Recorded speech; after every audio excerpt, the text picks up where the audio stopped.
Hello बच्चों, स्वागत है आप सभी का आपके अपने यूट्यूब चैनल कंबोध सर पर। मेरा नाम कोमल है। आई होप आप सभी बहुत अच्छे होंगे और आपकी एग्ज़ाम की प्रिपरेशन भी बहुत अच्छी चल रही होगी, जिनके बोर्ड एग्ज़ाम आने वाले हैं और जिनके एनुअल एग्ज़ाम आने वाले हैं। तो आज के इस वीडियो में हम डिस्कस करने वाले हैं क्लास 11th केमिस्ट्री के कुछ लॉन्ग और शॉर्ट टाइप्स आंसर को। इससे पहले वाले वीडियो में हम ऑलरेडी कुछ लॉन्ग और शॉर्ट टाइप्स आंसर को कवर कर चुके हैं।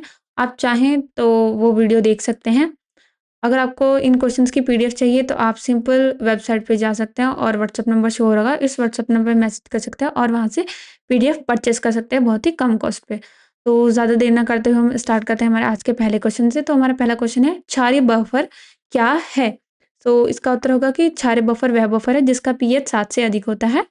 यह दुर्बल क्षार तथा प्रबल अम्ल के साथ इसके लवण का मिश्रण होता है, जैसे NH4Cl प्लस NH4OH। अगला क्वेश्चन है, बफर विलयन से क्या समझते हैं? निम्नलिखित में से कौन सा प्रतिरोधक बफर विलयन है? तो इसमें हमें अलग अलग विलयन दे रखे हैं, जैसे KOH प्लस HCl, दूसरा है HNO3 प्लस KNO3, थर्ड है CH3COOH प्लस CH3CONA और फोर्थ है HCl प्लस NaCl। तो बफर विलयन क्या होते हैं उनके बारे में लिखेंगे। वे विलयन जिनकी अम्लता या क्षारीयता आरक्षित होती है बफर विलयन कहलाते हैं। CH3COOH वो CH3CONA विलयन का मिश्रण बफर विलयन है। अगला क्वेश्चन है, समझाइए क्यों?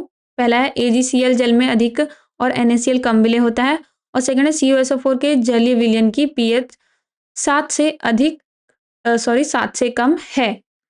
तो हमें इसके कारण लिखने की ऐसा क्यों है। तो पहला होगा कि सम आयनन प्रभाव के कारण NaCl प्रबल विद्युत अपघट्य की उपस्थिति में AgCl के आयनन की दर कम हो जाती है, फलस्वरूप NaCl में AgCl की विलयता घट जाती है। यहाँ पे आपको कैसे कैसे रिएक्शन होता है वो बताना है। फिर सेकंड है हमारा, CuSO4 का जलीय विलयन अम्लीय होता है। इसका क्या कारण होता है कि विलयन का pH मान 7 से कम होता है। इसमें CuSO4 के जल अपघटन से कम आयनित CuOH का वोल्टेज प्राप्त होता है, जो आयनन पर कम OH ऋणायन आयन सांद्रण देता है तथा अधिक आयनित H2SO4 बनाने के कारण अधिक H+ आयन सांद्रण प्राप्त होता है। अतः इस विलयन में जो हमारे H+ आयन होते हैं वो ज़्यादा होते हैं, OH के ऋणायनों से अधिक होता है, फलस्वरूप जलीय विलयन क्या होता है? अम्लीय होता है।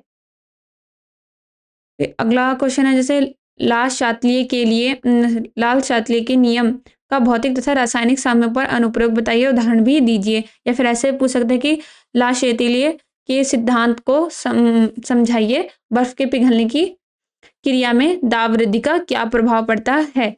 आपको सिंपल सबसे पहले लाल शात्लीय सिद्धांत के अनुसार उसकी क्या डेफिनेशन है उसके बारे में बताना है। फिर आपको भौतिक साम्य पर अनुप्रयोग उनके बारे में बताना है और उनके क्या क्या प्रभाव हैं उनको पॉइंट टू पॉइंट लिखना है। जैसे पहला प्रभाव होता है विलेयता पर ताप का प्रभाव, सेकंड होता है बर्फ के गलनांक पर दाब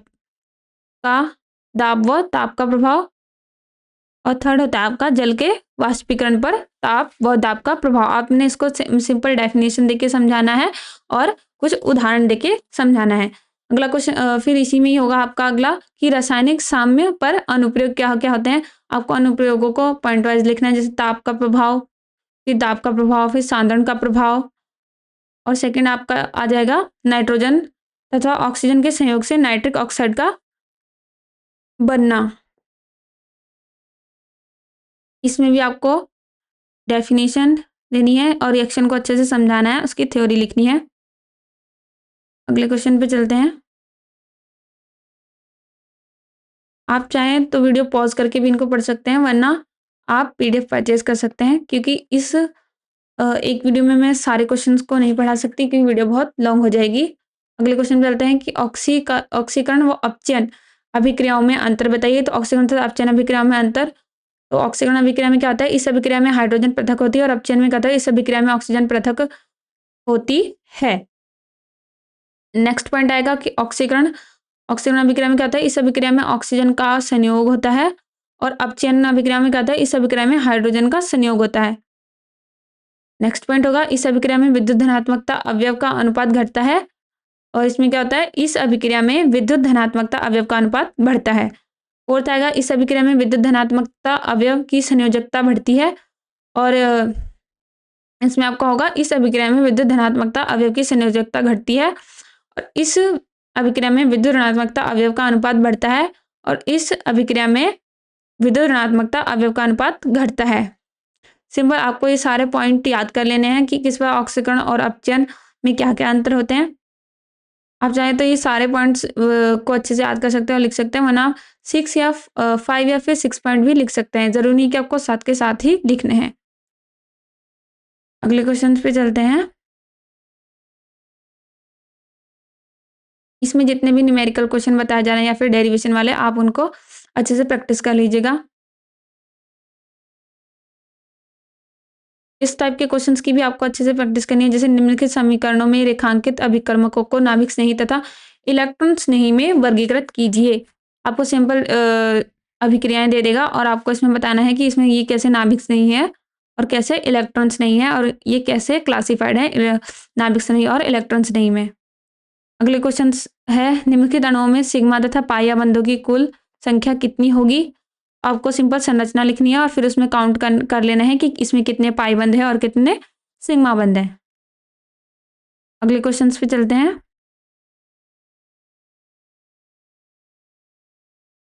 नेक्स्ट हमारा ये क्वेश्चन न्यूमेरिकल है। जैसे कैरियस आकलन में 0.3780 ग्राम कार्बनिक क्लोरो यौगिक से 0.5740 ग्राम सिल्वर क्लोराइड प्राप्त हुआ। यौगिक में क्लोरीन की प्रतिशतता की गणना कीजिए। और हमको सिंपल प्रतिशतता का सूत्र लगाना है, तो यहाँ पे क्लोरीन की प्रतिशतता के लिए हमने ये सूत्र लगाया। हमें ऑलरेडी वैल्यू दे रखी थी, हमने उसमें वैल्यूज को पुट कर दिया और हम फिर हमारा आंसर आ जाएगा कैलकुलेशन करके। नेक्स्ट आपको IUPAC नेम्स को बहुत अच्छे से पढ़ना है और उनकी संरचना भी आनी चाहिए। जैसे इसमें आपको संरचना दी है तो आपको इसका IUPAC नेम बताना है। आप इन क्वेश्चंस की अच्छे से प्रैक्टिस कर लें। नेक्स्ट क्वेश्चन है कि पेपर क्रोमेटोग्राफी के सिद्धांत को समझाइए। तो सबसे पहले हम इसमें बताएंगे कि पेपर क्रोमेटोग्राफी क्या होती है, उसके बारे में लिखेंगे। उसको इस डायग्राम द्वारा आप शो कर सकते हैं ताकि आपको समझाने में आसानी हो और लिखने में भी थ्योरी। फिर आपको इसमें बताना है कि क्रोमेटोग्राफ किसे कहते हैं, उसके बारे में भी थोड़ा बता दीजिएगा और आपका ये क्वेश्चन कंप्लीट हो जाएगा। अगले क्वेश्चन है, आपको ये लॉन्ग टाइप जितने भी क्वेश्चन आंसर होते हैं इसमें आपको आप सूत्र ऐड करके लिख सकते हैं, परिभाषाएं लिख सकते हैं और डायग्राम बना सकते हैं, जिससे कि आपका आंसर इफेक्टिव लगता है। अगले क्वेश्चन पे चलते हैं। बेंजीन की अनुनाद संकल्पना क्या है। तो बेंजीन अणु निम्नलिखित अनुनादी संरचनाओं का एक अनुनाद संकर होता है। तो हमने यहाँ पे बेंजीन का अनुनाद संरचना थी, फिर उससे हमने क्या किया, अनुनाद संकर बना दिया। अगला है आता है आपका अभिक्रियाओं के बारे में लिखना है। निम्नलिखित व संक्षिप्त टिप्पणी दीजिए। इसमें पहली अभिक्रिया वुड्स अभिक्रिया। आपको वुड्स अभिक्रिया के बारे में लिखना है कि शुष्क इथरे विलयन नमी से मुक्त में एल्किल हैलाइड की सोडियम धातु के साथ अभिक्रिया द्वारा उच्चतर एल्केन प्राप्त होता है। इस अभिक्रिया को क्या कहते हैं, हम वुड्स अभिक्रिया कहते हैं। यह सम कार्बन परमाणु संख्या वाली उच्चतर एल्केन बनाने के लिए प्रयुक्त की जाती है। ये अभिक्रिया कैसे कैसे होती है, आपको इसकी इक्वेशन देनी है यहाँ पे। सेकंड आती है हमारी विकार्बोक्सिलीकरण, अथवा इसको बोलते हैं वुड्स अभिक्रिया को समीकरण द्वारा समझाइए। तो विकार्बोक्सिलीकरण को भी आपको अच्छे से समझा देना है इसमें। अगले क्वेश्चन पे चलते हैं कि निम्नलिखित हाइड्रोकार्बन के दहन की रासायनिक अभिक्रियाएं लिखिए। तो आपको यहाँ पे ये हाइड्रोकार्बन दे रखे हैं, आपको उनकी रासायनिक अभिक्रियाएं लिखनी है। तो जैसे ये क्वेश्चन हो गया या न्यूमेरिकल या डेरिवेशन, तो आप जितनी प्रैक्टिस करेंगे आपको उतने ही अच्छे से आएंगे।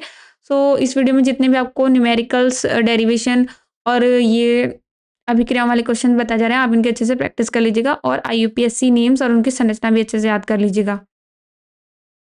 अगले क्वेश्चन पे चलते हैं। नेक्स्ट हमारा लॉन्ग टाइप क्वेश्चन है कि बेंजीन के केकुले सूत्र तथा अनुनाद संरचना का संक्षिप्त वर्णन कीजिए। या फिर ऐसे पूछेगा कि बेंजीन की वलय संरचना के पक्ष में प्रमाण दीजिए। तो बेंजीन की संरचना क्या होती है आपको उसके बारे में लिखना है। फिर अणुसूत्र क्या होता है बेंजीन का, फिर खुली श्रृंखला की संरचना, फिर आपको उसे पॉइंट टू पॉइंट डिफाइन करना होगा और फिर वलय, रिंग या चक्रीय साइक्लिक, जिसे चक्र को हम बोलते हैं साइक्लिक संरचना कैसे होती है बेंजीन की, उसके बारे में बताना है, अभिक्रिया देनी है और संरचना बनानी है। आप वीडियो को पॉज कर सकते हैं और अच्छे से जैसे इनमें जो भी संरचनाएं दे रखी हैं, रिएक्शंस दे रखी हैं, उनकी प्रैक्टिस कर सकते हैं। फिर नेक्स्ट इसी में ही आपका आएगा कि बेंजीन की संरचना की अनुनाद संकल्पना क्या है। तो इसमें बताना है आपको अनुनादी संरचना किसे कहते हैं और इस गुण को क्या कहते हैं और अनुनादी संकर किसे कहते हैं। फिर आपको यहाँ पे अनुनाद संकर बनाना है। इसी प्रकार से आपको आपके आंसर का, आपके क्वेश्चंस का आपको आंसर लिखना है। अगले क्वेश्चन पे चलते हैं। अगला क्वेश्चन है हमारा, पॉलीस्टाइरीन के संश्लेषण की अभिक्रिया का समीकरण तथा इसका उपयोग बताइए। और नेक्स्ट इसमें पूछा गया है कि पॉलीवाइनिल क्लोराइड बनाने की अभिक्रिया का समीकरण दीजिए, इसके उपयोग बताइए। तो पॉलीस्टाइरीन का सबसे पहले आपको बताना है कि क्या होता है। यह स्टाइरीन का योगात्मक समबहुलक है जिसकी अभिक्रिया का समीकरण निम्नलिखित है। तो आपको इसमें सिंपल अभिक्रिया का समीकरण बना देना है